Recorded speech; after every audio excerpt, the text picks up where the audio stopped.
Hi, and welcome to Ink Over AI. My name is Terry Bartley, and I'm your host. So once again, this show is really about me trying to figure out how, as a teacher, to best utilize AI, whether it's like with students, how to get students to understand how to use it so that they don't abuse it, all of those things. So in this episode, I previewed this a little bit in the first episode, but I'm going to be showing you how I use AI, specifically ChatGPT. That's kind of the one that I use often. And once again, I don't pay for it. I use the free version. I've not crossed that line yet. I've not been convinced that I need to yet. I'm just going to kind of show you what I do and how I do it, because I think that might help you understand how students can use AI, and if you're a student, how you can use AI in such a way that isn't allowing the computer to think for you. And I think that's important. I think that's an important step that we kind of miss in the process whenever we have that never use AI or the I love AI, it's incredible mindset. This is that middle ground, that like, how can we use it in such a way that doesn't replace people, but it's still a tool that we can use successfully. So I'm going to brainstorm a brand new story with you guys. And for the record, I don't know if this is going to go anywhere. I have truly no idea what this story will be, because this is often how I will approach short stories with ChatGPT. I listen to a lot of political podcasts, and I often would write like op-eds, kind of like in response to like political issues that I was passionate about. And then at a certain point I realized, like, because I even had a couple published, and I realized that like it's not helpful with my author career if I do op-eds. Like, it's just not what I'm trying to advance. Like, I'm trying to let everything that I do extra, like every sort of like extra thing I do, advance my author career or potentially my teacher career. This podcast is a bit, in the middle. And I wasn't sure how to best do that. So I sort of came to this conclusion that it made sense to kind of do this like George Orwell thing, where I basically write short stories that are speculative, because I'm a fantasy writer, but I could do sci-fi too. Sort of like speculative fiction that is addressing and in some way satirizing political issues. A lot of times, like, I'm just kind of like pondering ideas and trying to figure out how to extrapolate on them. And oftentimes I don't know the structure yet. So like I said, I will often put this stuff into AI, and basically I'm just sort of like venting like my thoughts, and then it'll sort of like shoot it back at me, and it'll give me suggestions. Very rarely, if ever, do I use like its actual suggestions. Well, a lot of times it will give me like direction of where I want to go, and I'll kind of let it like help me plot out a story. So once again, I'm going to be using it right now to kind of like go through that process. So the concept I've been thinking about lately is this idea of progressive politicians and how they have effectively communicated. And I was in the podcast I was listening to, it was Offline with John Favreau. He was talking to Chris Hayes. They were talking about how a lot of times effective communicators like AOC or Mamdani are able to break through, and that's why they've been able to break through on the national level. But then I started thinking to myself, like, I think that a part of the reason why they've been able to break through isn't just their message, isn't just how they communicate, is also because the right has sort of like demonized them. And an effect of that is that they have become more prominent on a broader level, which has then made people like know their names. Then they pay attention to whenever they talk because they've heard their names before. They know who they are. There's name ID. So I'm going to sort of just put that into ChatGPT. So give me just a second here to type all that up.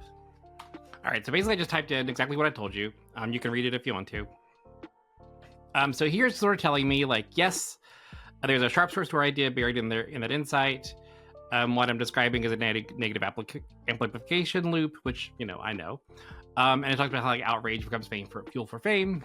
So here's sort of like some ideas it gave me that I can then kind of like use. And what's going to happen, for the record, I'm going to kind of like read over these and just kind of like read the words that pop out at me, because this is sort of like how I sort of like skim these. I don't often read them all the way.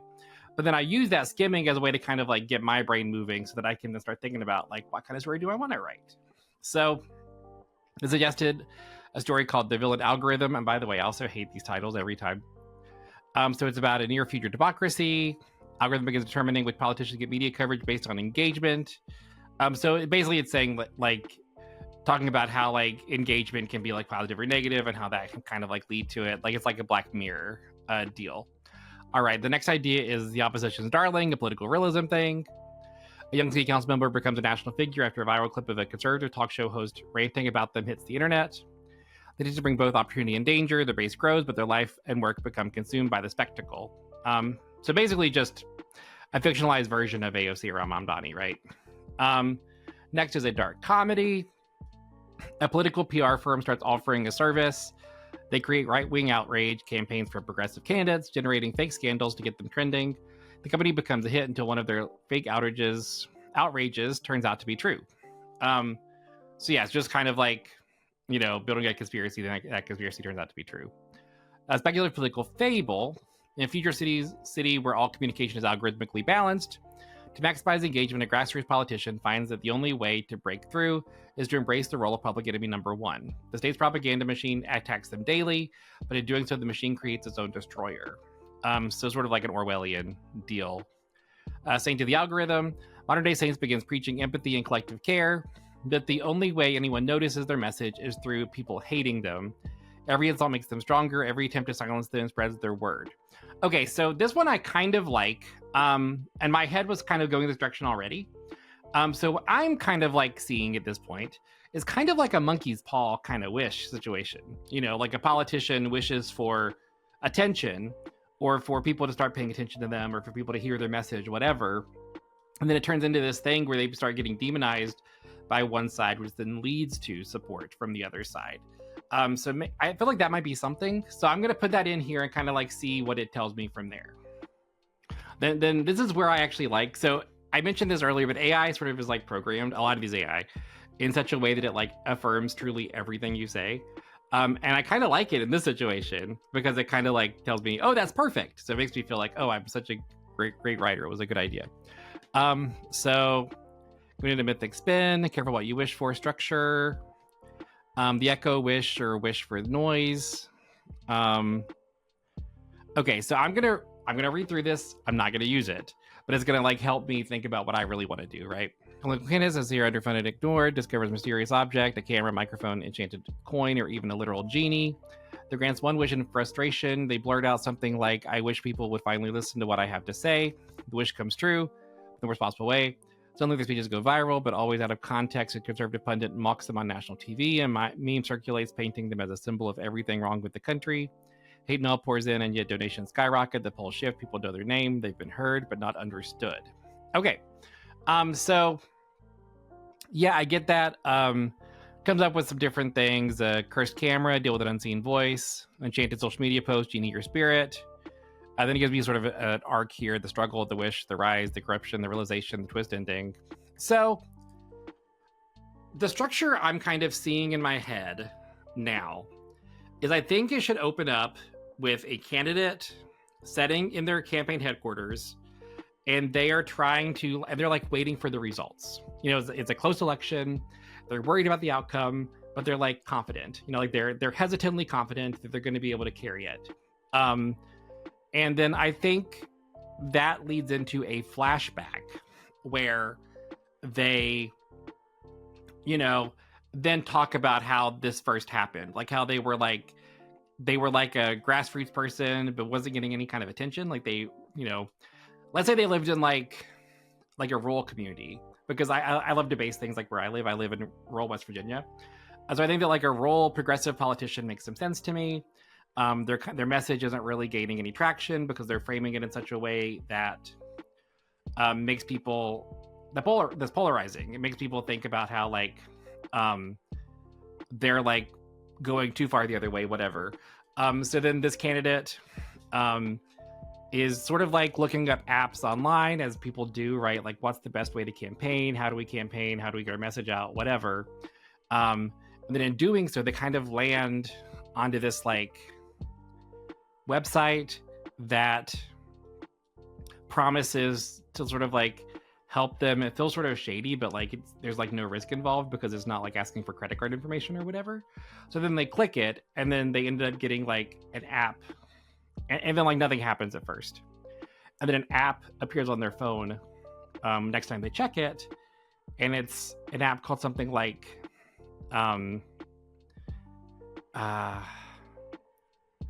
the megaphone.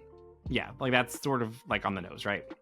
And then it's able to kind of like spread their message far and wide, but it ends up specifically spreading it to the people that disagree with it, so that it will then spread it the other way. which then by doing so, by being demonized so far on the right, it makes people in his community who know him, who know that he's not like this like far right socialist, start to appreciate his message because they're starting to like actually listen. They've heard it. They've really heard it for the first time. All right, so let me sort of type all that in there, see what it thinks.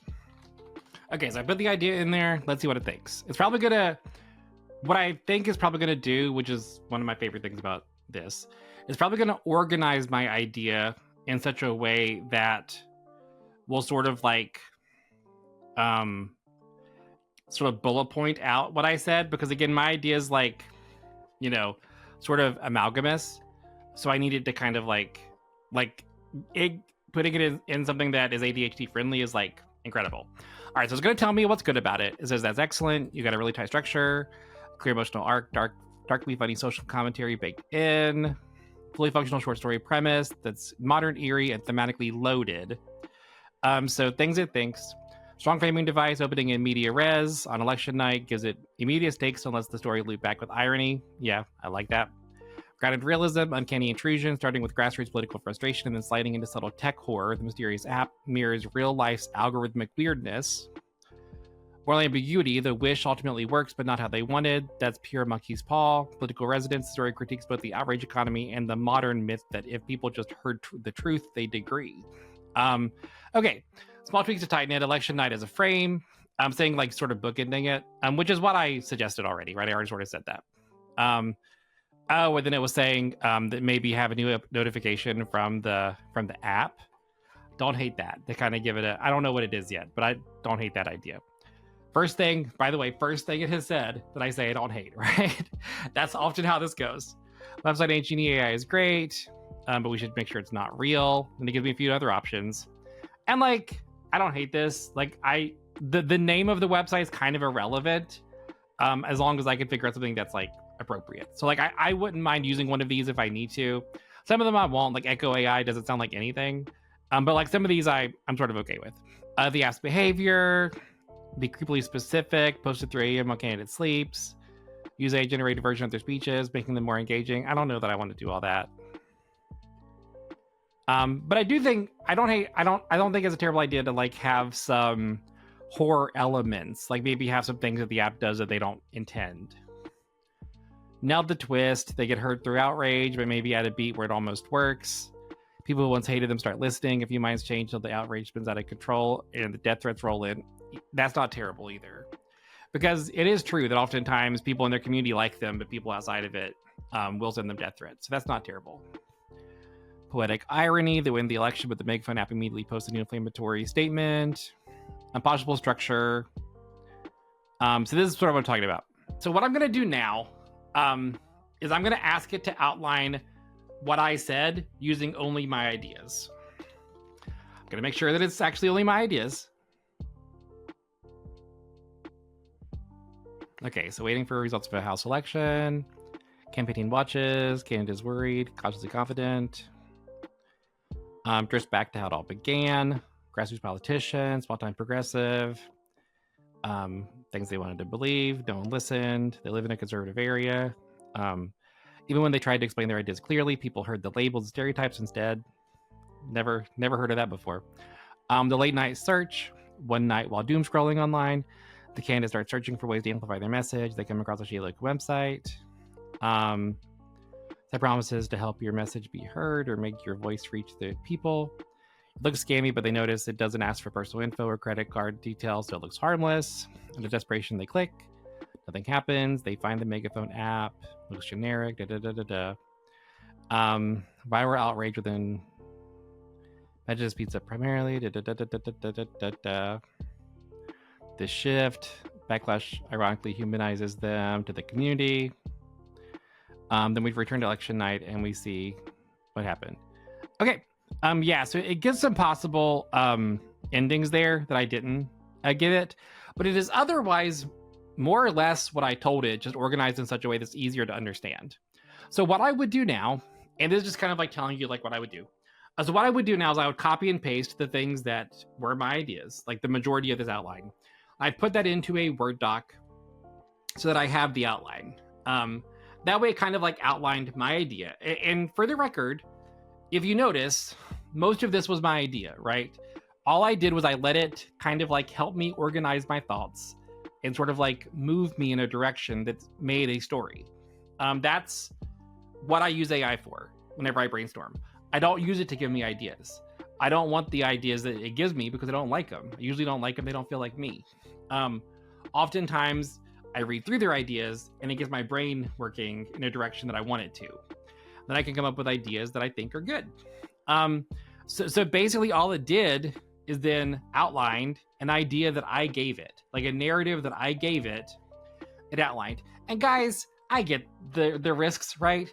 I get the idea that now ChatGPT likely owns the rights to this story or whatever, or at least the very like seed of this story that I gave it. I get that I've like given it some of my creative process. I get all of that. I get why it's bad. I get why it's dangerous. I do. But I also think that this is sort of an effective way to use it to brainstorm that doesn't outsource my thinking to it. Yeah, I'm still doing my thinking. It is just helping me work through that thought process.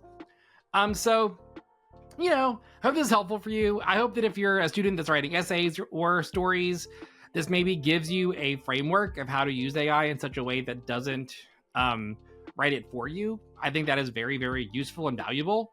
This is kind of how I've been teaching my kids to use it because it helps them use it to help them think, not to think for them. Now, the fear that I worry about as a teacher is that they're just going to pick one of these ideas up at the top, whichever one sounds the best to them.